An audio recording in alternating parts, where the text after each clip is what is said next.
All right, it is another shipping day, and I have some interesting things to ship today before me, including this big, heavy marble bowl. So I'm going to show you how to ship those intimidating sales. All right, let's get to it.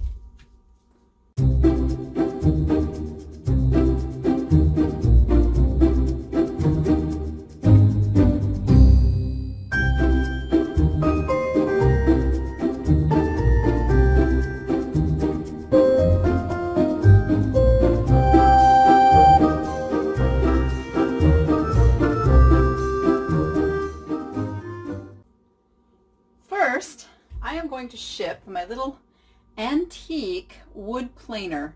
Not even sure. I know it has something to do. There's a blade on the bottom, and I know they did something like this. And yeah, I talked about this on my Sunday night show, giving a little history of how to determine if a piece of furniture is antique or not. And it has to do with the use of this tool.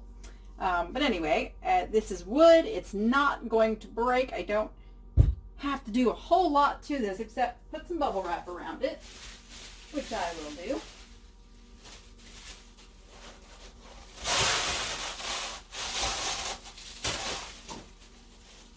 Okay. And I'm just going to wrap it up, wrap it up, wrap it up. Again, my ugly bubble wrap. Ugly bubble wrap. I'm going to make an assumption here. I don't know if it's an accurate one. I guess women could collect antique tools as well, but normally I would see this as a man purchase. And I can tell you men really don't care as much about the packaging. All right, this is going to go, going to go? How did I just say that? That was weird. Going to go in a shoebox, which I will package at the bottom. Do that real quick. Boom. I'm going to throw some, I'm going to throw paper in this one. And the reason I'm going to do that is I don't have to worry about the shock absorption. I am just saving some space.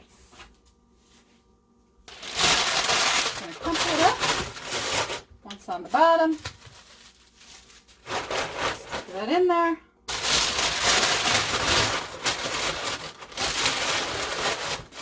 Top and sides. That goes in there. And I don't have as much paper as I thought I did. So, what I'm going to need to do is cut this box down just a little bit.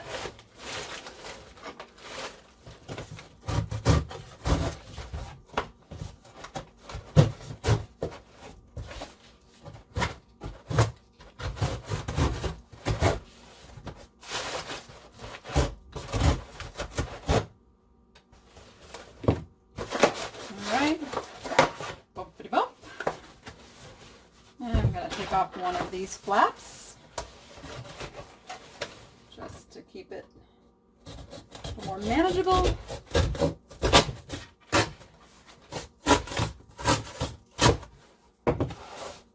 I save those pieces and use them for other stuff. All right, bada bing, bada boom.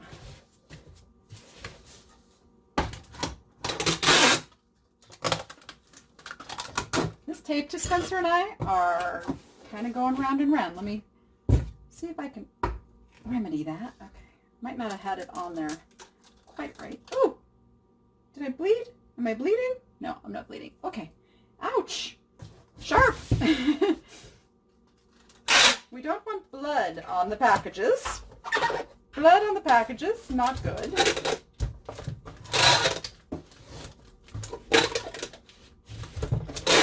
And I'm monitoring the situation because if you ever poked yourself and you don't see blood at first and then all of a sudden, you got blood everywhere. Yeah. No blood. I'm good. It's all good.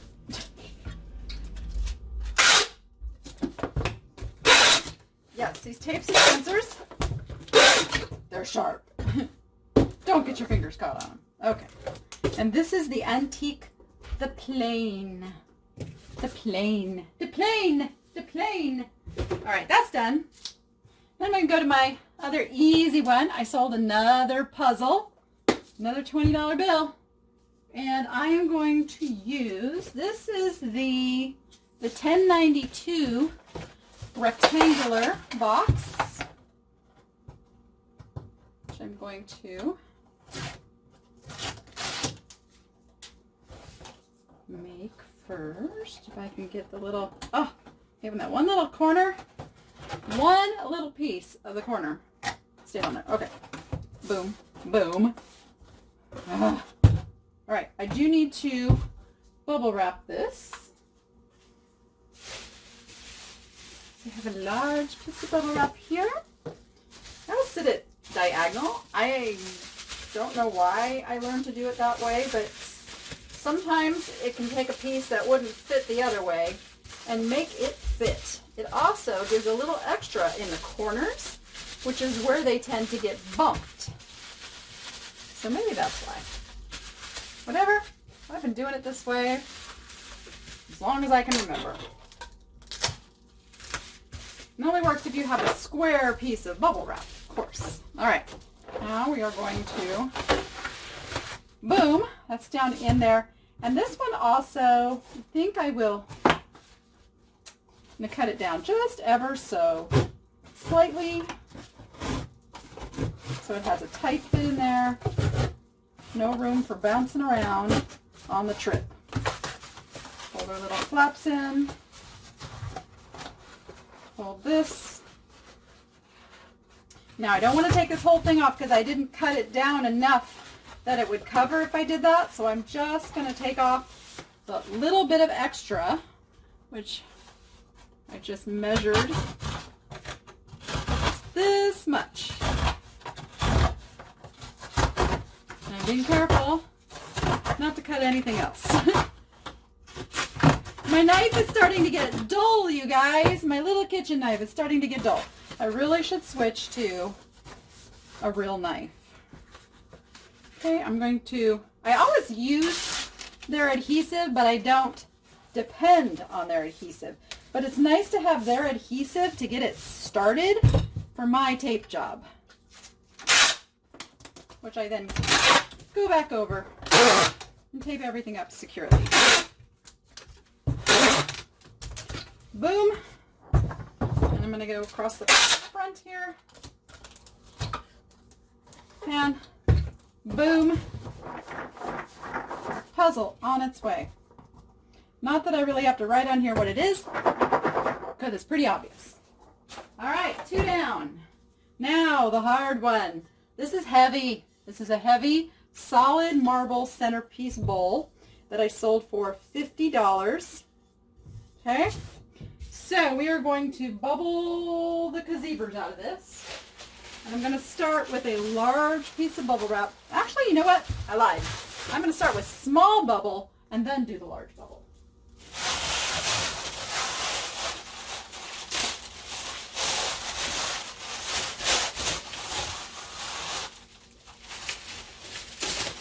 All right.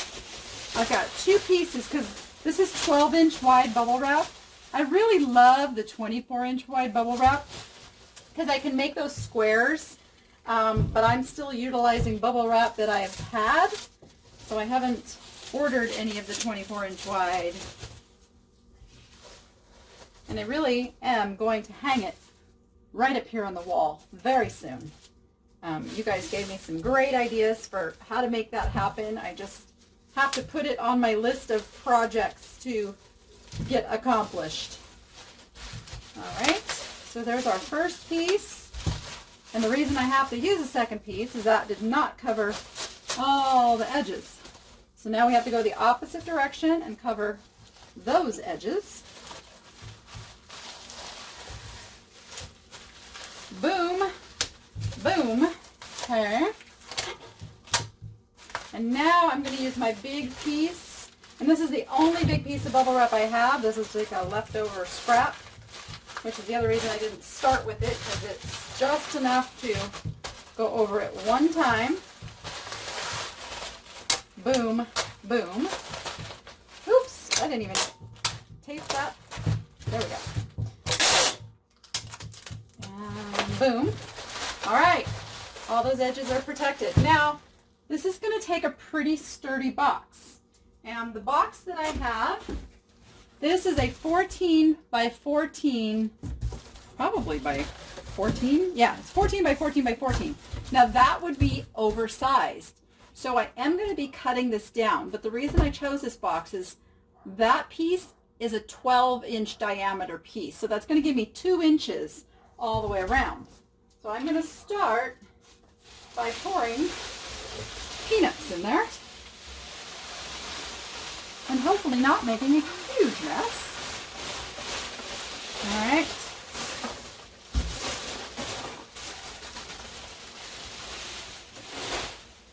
All right. Kind of set them down in there. Now I'm going to place this in the center. And I don't know if you can see that. It's placed in the center. You see I still have room all the way around it. And I'm going to pour more peanuts on top of that.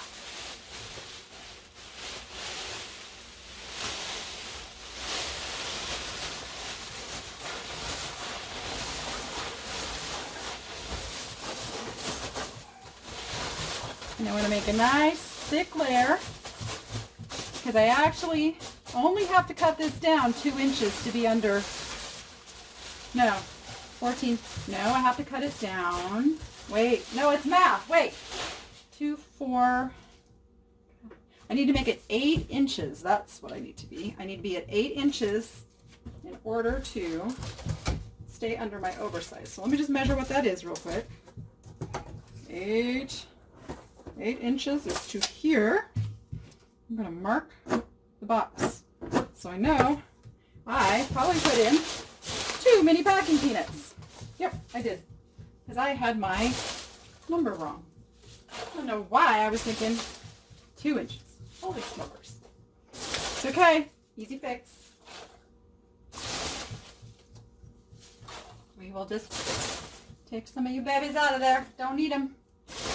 I thought I was needing to fill up more space in this box, and I was wrong. Wrong, wrong, wrong.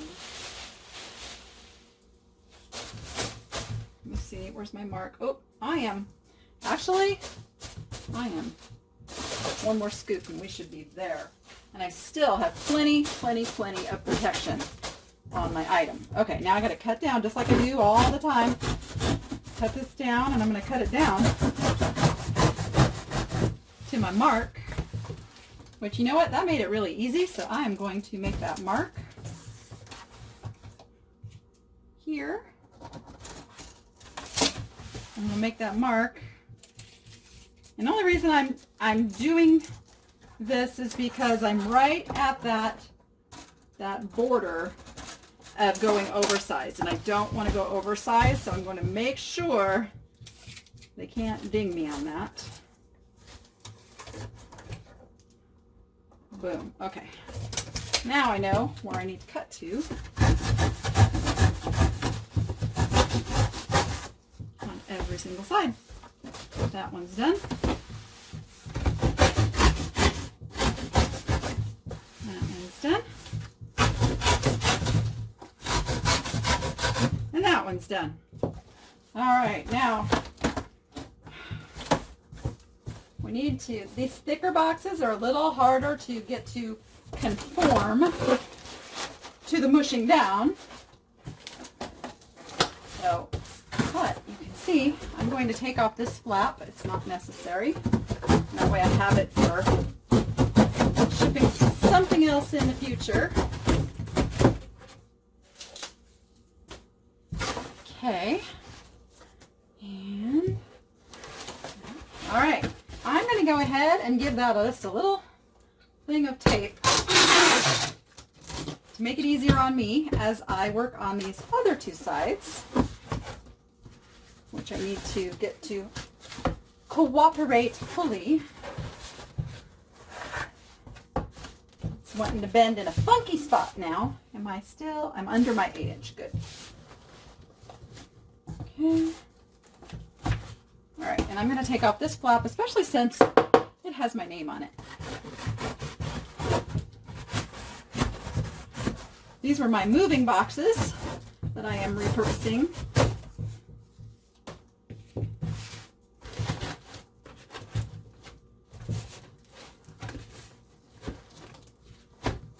There we go. All right, and I do want to squish it down. You know, that's my general rule always when I am putting something in a box, is you want it to squish down on those flaps.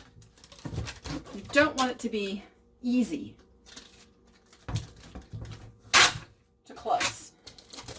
I guess I better finish my thought there.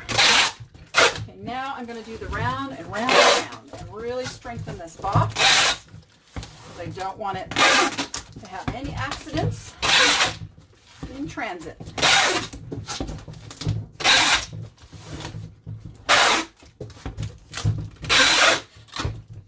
Okay, good about that. Holy moly, I'm going to have to do my shipping earlier in the morning because I'm sweating. In Vegas, it is approaching the 100-degree mark. We are up in the 90s. The moment we've all been waiting for. And now that it's here, it's like, oh, sweat. Yeah, I remember what that is. Because I have no air conditioning in my garage. I'll have to put a thermometer out here just to see what the temperature is. It's funny, I have a thermometer that I bought, one of those outdoor garden thermometers, and for some reason they don't register like,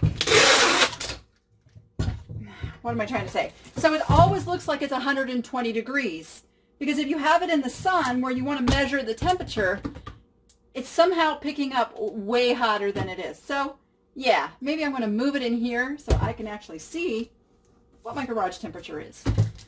And that is done. And you can see this is a really nice sturdy box. It's 14 by 14 by 8. And I hope I did that math right. I think I did. Pretty sure I did. All right. With that, I'm going to get out of the heat, and you go be profitable and make it fun. See you on the next one.